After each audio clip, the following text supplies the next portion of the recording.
house. That's a really good example. But what else are you seeing out in the world where you're like, hey, that was an unexpected way to change and look what's happening, or I'm excited to see what happens?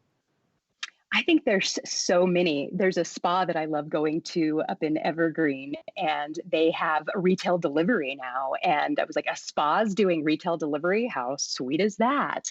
Right. I saw that even your friend that runs Strange Donuts just yesterday, I saw that they're doing bread baking kits. And I think that's Oh, cool, right? I hell think yeah. I didn't know that. donuts over Good. here. I'm like, but now you get you buy a dozen and you get a couple of loaves of bread and the mix and all of that. And I think that's really, really critical. I saw some people putting together Easter basket, kind of kits for families because obviously I don't want to run out to the store and grab all of these things. And so the creativity in the way that service is being delivered is blowing my freaking mind. And, just a simple thing, having but the insurance world, it's where my husband lives, they're all now doing their work on Zoom. And I think that that's a small thing and everybody knows that Zoom's working or, some kind of virtual ways to deliver service, but it's freaking awesome. Like how cool is that? So I mean, and it was interesting because Matt Ridley was on the other day. He's a man in his, I don't know, late 60s, early 70s. He's a member of the House of Lords. And he was talking about how coronavirus forced everyone to become technologically proficient. And if you're that guy that was too manly or burly or, too old to be able to figure out your camera phone, well, now you're out. Now you're out of the get over game. it. Right. Get And over so it. you've Yep. got to get over it. And you've started seeing grandparents figure out how to use their phone. Like all the stuff that was a nuisance before for them to try and learn. Now people are learning. Now people are figuring out what are my usernames to these various things.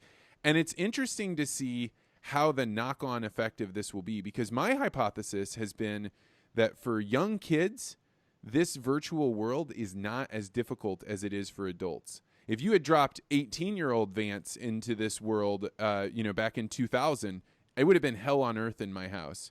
But you think about a kid growing up now, they're used to Minecraft and virtual reality and video games. So seeing their friends virtually was not nearly as jarring, I think, for kids as it was for people like us. Right. Both of my kids are in school, and so they're now using Google Hangout. They're, using apps more than ever to learn. And man, if you haven't gone to the Chrome Music Lab, that is amazing. They can make all sorts of sounds and rhythms and visuals on the screen. So there's some really neat learning that's happening. And so, yeah, I think that they're cool, but they miss still the people. And so just this week, for the first time, my son got to see his kindergarten class. And it was the sweetest thing to watch his face. And he was typing in the chat and he said, I'm so glad you guys are here. And so they just are craving that social connection. And I'm so thankful that they can still see each other and talk using that kind of technology. It's beautiful. What's your perception of how the ag world is viewing coronavirus? Are they happy under the quarantine? Are they ignoring it? What's your view from Colorado? And maybe give a little bit of background on how do you know? How are you connected with ag right now? Well, I work with several different ag organizations. And again, a lot of the people that I coach come from the ag world, whether it's a cattle association or it's, a farm bureau, something like that. And so I'm having a lot of conversations, not only just in the United States, but in other parts of the country or the world. And I find a divide. I find that there's those who are really stepping up and leading and really trying to have the conversations that matter. Like, what do we do in the branding situation? What are we going to do in sale barns? We cannot stop the flow of commerce, right? And so I think that those people, like, it's so good, and the content that I'm seeing coming out is fantastic. But then as I'm having conversations too, I hear the, yeah, well, we've been social distancing our whole life, right? And so we're good. We've got it. And, our freezers are stocked because this is just the way that we live. And so I don't know why everybody's panicking. And so there's a lot of judgment that's going around. I think for those that are, getting toilet paper and things, and they're like, oh, those idiots out there. But the thing that's really weighing heavy on my mind are those that think that it's immune, like it's not going to come to me. It's a big city problem. And I think that in rural America, we're starting to see, trends where, it's obviously there. Shocker, shocker.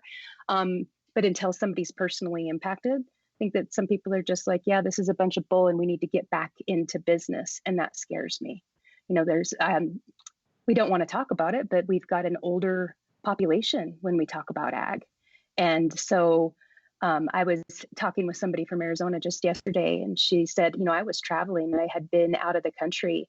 And so I've been in quarantine for the past, couple of weeks. And I'm just now coming back to the farm because, my grandparents live there, my parents live there. And I was terrified that I would be the one that would bring it back.